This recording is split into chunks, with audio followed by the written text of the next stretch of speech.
എൻ്റെ പ്രിയപ്പെട്ട സഹോദരങ്ങളെ, നമ്മൾ മറ്റുള്ളവരിലേക്ക് നോക്കി സമയം കളയാതെ നമുക്ക് വേണ്ടി ജീവനെ കൊടുത്ത ഒരു ദൈവത്തിലേക്ക് നമുക്ക് നോക്കാം.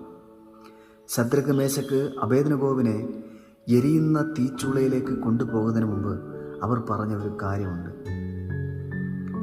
ഞങ്ങൾ സേവിക്കുന്ന ദൈവത്തിന് ഞങ്ങളെ വിടുവിപ്പാൻ കഴിയുമെങ്കിൽ അവൻ ഞങ്ങളെ എരിയുന്ന തീച്ചൂളയിൽ നിന്നും രാജാവിൻ്റെ കയ്യിൽ നിന്നും വിടുവിക്കുമെന്ന്. ഞങ്ങളെ വിടുവിച്ചില്ലേലും ഞങ്ങൾ ജീവനുള്ള ദൈവത്തെ മാത്രമേ ആരാധിക്കൂ എന്ന്. അത് അവരുടെ തീക്ഷ്ണമായ വിശ്വാസമായിരുന്നു. ഇതുപോലെയാണോ നമ്മുടെ ലൈഫിലും എന്ന് നമ്മൾ ചിന്തിക്കേണ്ട സമയമായി. ഏത് പ്രയാസങ്ങളിലും, ഏത് ദുരിതത്തിലും, ഏത് കഷ്ടതയിലും നീ വിശ്വാസത്തോടെ നീ പ്രാർത്ഥിച്ചാൽ, എരിയുന്ന തീച്ചൂളയുടെ നടുവിൽ നിന്നാലും നിന്നോടുകൂടെ ഒരു ദൈവമുണ്ട്. ആ ദൈവം നിന്നെ വിടുവിക്കാൻ ശക്തനായ ദൈവമാണ്.